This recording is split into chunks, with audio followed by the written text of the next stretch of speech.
రాష్ట్ర విభజనపై సిడబ్ల్యూసీ నిర్ణయాన్ని వ్యతిరేకించబోనని కేంద్ర మంత్రి పనబాక లక్ష్మి స్పష్టం చేశారు.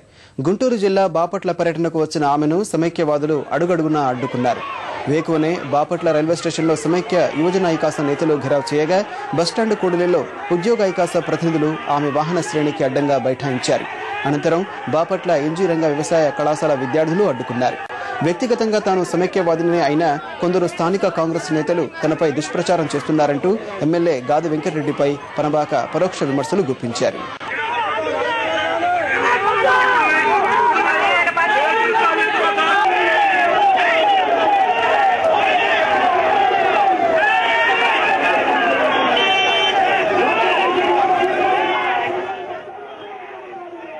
పార్టీ వాడి మీదే ఇది చెయ్యాలా, లేకపోతే సొంత పార్టీనే కామెంట్ చేయాలనుకుంటే మరి మేమేం చేస్తాం? వాళ్ళు డిమాండ్ పెడితే చేసేస్తారా? నువ్వు రాజీనామా చేయంటే చేస్తావా? రాజీనామా చేయను. ఆంధ్ర రాష్ట్రానికి మాత్రం అన్యాయం జరగలేదు. హైదరాబాద్ లో మన వాళ్ళకున్న సెటిలర్స్ కి వాళ్ళకి సెక్యూరిటీ, సేఫ్టీ ఇవన్నీ కలగజేసే విధంగా యూటీ ఇవ్వమని చెప్పని మేము అడుగుతాం.